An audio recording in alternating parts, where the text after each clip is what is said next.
Hello SPS Astrology lovers, this is Shankar Pratap Singh and you are watching SPS Astrology। दोस्तों आज के जो हमारे विचार हैं वो रखे हैं सौगात दास जी ने। और सौगात दास जी ये पूछना चाहते हैं स्टॉक ब्रोकर बनने के लिए कौन सा ग्रह और हाउस सपोर्ट करता है। और दूसरा जो विचार है वो रखा है महिमा अरोड़ा जी ने और इनके विचार भी बहुत सिमिलर हैं। और ये पूछना चाहती हैं कि can you tell what are the planetary placement and combination for success in stock market.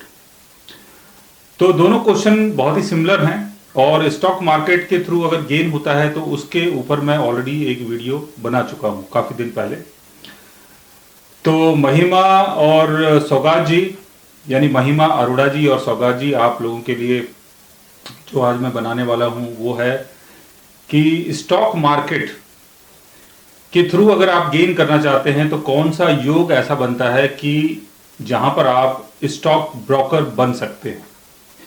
यानी ब्रोकरेज के थ्रू कैसे आप गेन कर सकते हैं, उसके ऊपर आज मैं वीडियो बनाने वाला हूं। और सौगात दास जी को और महिमा अरोड़ा जी को बहुत बहुत धन्यवाद कि आप लोगों ने अपने विचार रखे और ऐसे ही विचार आप लोग रखते रहें। और काफ़ी अच्छा लगता है जब आप लोग अपनी बातों को शेयर करते हैं, उससे हम लोगों को भी काफ़ी प्रॉफिट होता है और काफ़ी नॉलेज मिलती है। तो आज मैं आपको बताने वाला हूं स्टॉक ब्रोकरेज के थ्रू कैसे आप अर्न कर सकते हैं और कौन सा योग आपके बर्थ चार्ट में बनता है कि जिसके कारण आप स्टॉक मार्केट में आते हैं और डील करते हैं लोगों के साथ और वहां से अर्निंग करते हैं। अगर हम स्टॉक ब्रोकरेज की बात कर रहे हैं तो उसके लिए हमें 5th हाउस और 7th हाउस को देखना होगा। 5th हाउस का संबंध स्टॉक मार्केट से है और 7th हाउस का संबंध डीलिंग से है। 5th हाउस का लॉर्ड अगर 7th हाउस में हो या 7th हाउस का लॉर्ड अगर 5th हाउस में हो तो आपके बर्थ चार्ट में योग बन जाता है। 5th हाउस का लॉर्ड अगर गेन हाउस में हो, 7th हाउस का लॉर्ड भी अगर इसके साथ यहां पर प्लेस्ड हो तब भी आपके चार्ट में योग बन जाता है। 5th हाउस का लॉर्ड, 7th हाउस का लॉर्ड, 11th हाउस का लॉर्ड अगर एक साथ 10th हाउस में अगर ये प्लेस्ड होते हैं, 11th हाउस का लॉर्ड हो, 7th हाउस का लॉर्ड हो और 5th हाउस का लॉर्ड हो, तीनों अगर एक साथ यहां पर प्लेस्ड होते हैं तब भी आपके चार्ट में स्टॉक मार्केट को मतलब उसको चलाने का योग बन जाता है कि आप लोगों के पैसे वहां स्टॉक मार्केट में इन्वेस्ट करवा सके और वहां से अर्न कर सके। 5th हाउस का लॉर्ड, 7th हाउस का लॉर्ड अगर 2nd हाउस में होता है तो स्टॉक मार्केट के थ्रू आपको काफी मॉनेटरी गेन होता है। 5th हाउस का लॉर्ड और 7th हाउस का लॉर्ड अगर 4th हाउस में होता है तो स्टॉक मार्केट के थ्रू आपकी प्रॉस्पेरिटी बनती है।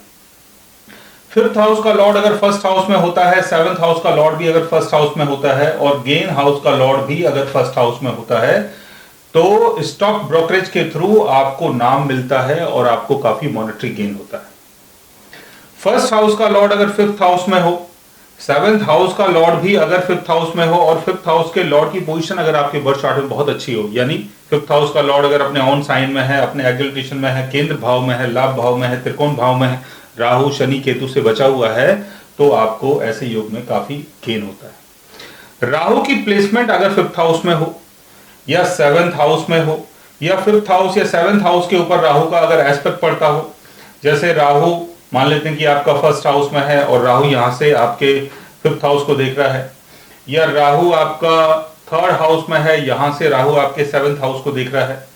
तो ऐसे योग में भी स्टॉक मार्केट के थ्रू आप अर्न कर सकते हैं, यानी ब्रोकरेज के थ्रू आप अर्न कर सकते हैं। तो राहु अगर 5th हाउस में है या 7th हाउस में है, लेकिन इनके जो लॉर्ड्स हैं 5th हाउस और 7th हाउस के लॉर्ड्स अगर वो अच्छी जगह प्लेस्ड हैं तो 42 की एज के बाद आपको स्टॉक ब्रोकरेज के थ्रू काफी गेन होता है।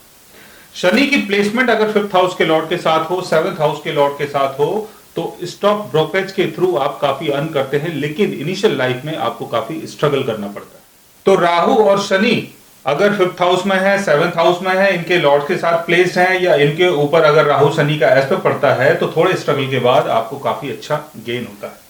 केतु की प्लेसमेंट अगर 5th हाउस में होती है या 5th हाउस के लॉर्ड के साथ होती है या 7th हाउस का लॉर्ड भी अगर इसको सपोर्ट कर देता है तो स्टॉक ब्रोकरेज की नॉलेज आपको बहुत होती है, यानी आपको ये पता होता है कि कहां पर पैसा इन्वेस्ट करना है, कहां पर मुझे अपने क्लाइंट को भेजना है, कितना पैसा खर्च करना है, कितना लगाना है, कितना नहीं लगाना, तो उसकी नॉलेज आपको बहुत होती है, लेकिन आपका ज्यादा इंटरेस्ट नहीं होता। तो अगर ऐसा योग आपके बर्थ चार्ट में बन रहा है तो स्टॉक ब्रोकरेज के थ्रू आपको काफी मासिव गेन हो सकता है और आप अपना ऐसा काम स्टार्ट कर सकते हैं जहां पर आप लोगों के पैसे स्टॉक मार्केट में इन्वेस्ट करें और वहां से अर्न करें। सो गाइस, आज मैंने आपको बताया एक ऐसे योग के बारे में